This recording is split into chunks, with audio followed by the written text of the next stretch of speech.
Yun no?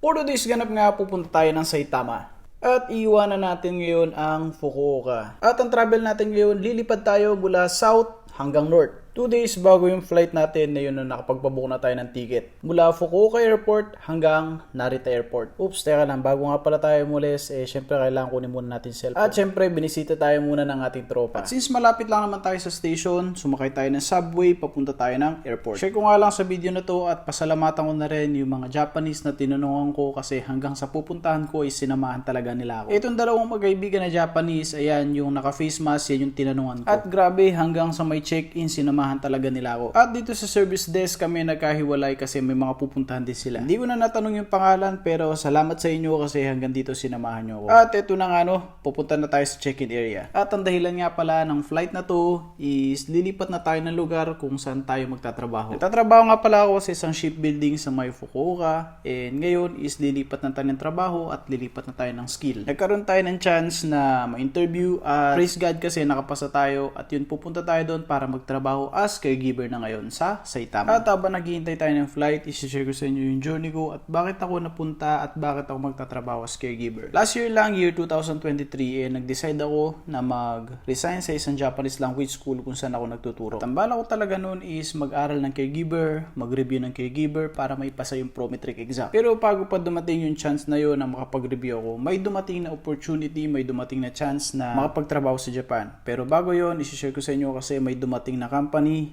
from Japan at niyaya ko ng senpai ko na mag-undergo ng mensetsu or interview. And luckily, ayun nakapasa tayo. At nagkaroon tayong chance na bumalik dito sa Japan bilang worker under SSW1 visa. At habang nagtatrabaho ko, tinake yung opportunity na habang break time is nagre-review ako ng prometric exam for caregiver. Kasi ang caregiver dito sa Japan ay meron siyang dalawang exam.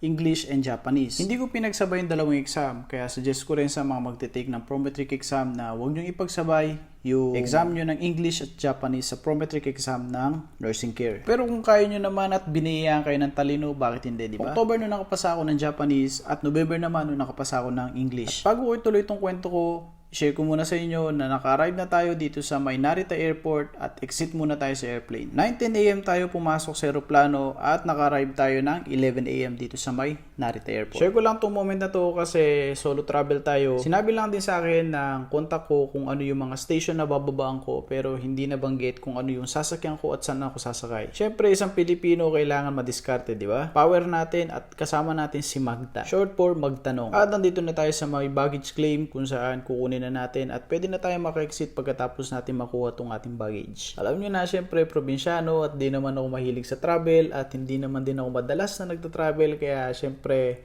kinakabahan at the same time. So, tanong-tanong na lang din sa mga nakakasama at nakikita ng mga Japanese. Isa sa mga kinabibilibang ko dito kasi tagal ko na rin na nagstay dito sa Japanese. Kapag tinatanong mo yung mga Japanese kung saan itong lugar na to, nakatuwa lang kasi isi-share talaga nila sa iyo or ituturo talaga nila sa iyo yung daan. So, pagdating ko sa may Narita Airport, nagtanong-tanong ako doon kung saan ako pwedeng sumakay. And mula sa Narita Airport, sumakay ako ng train, pupunta tayo ngayon ng Tokyo Station. At ito na nga, kung hindi ka marunong magtanong at kung ingot-ingot ka talaga ay talagang malilito ka kung saan ka sasakay dito sa may Tokyo Station. Bukod sa napakaraming tao, napakaraming station dito. At hindi lahat ng tatanungan mo ay alam kung saan ka pwedeng sumakay. Kaya kapag nandito ka na, huwag kang mayang magtanong kasi for sure may tutulong at may tutulong sa'yo. At guys, ganito rin ba kayo kapag first time nyo magta-travel sa pupuntahan ninyo? Hindi kayo makatulog kasi ayaw nyo na lumampas or ayaw nyo na mamiss yung mga palatandaan kung saan ka pwedeng bumaba. Ako kasi kahit na alam ko kung saan ako bababa at alam ko kung anong station, nakikita ko kasi sa mapa ko kung gaano pa kalayo at kung ilang station pa yung lalampasan niya bago yung destination ko. Kaya hindi talaga ako nakakatulog. And finally, after 25,600 minutes, naka-arrive na tayo sa ating destination. Dito nga pala ako sa Kumagaya Eki kung saan ito yung tinuro sa akin ng kontak ko kung saan daw ako bababa ng station. At nandito na rin tayo sa may Saitama. Good luck sa journey ko and I pray na i-bless ako ni Lord dito. Yun lang.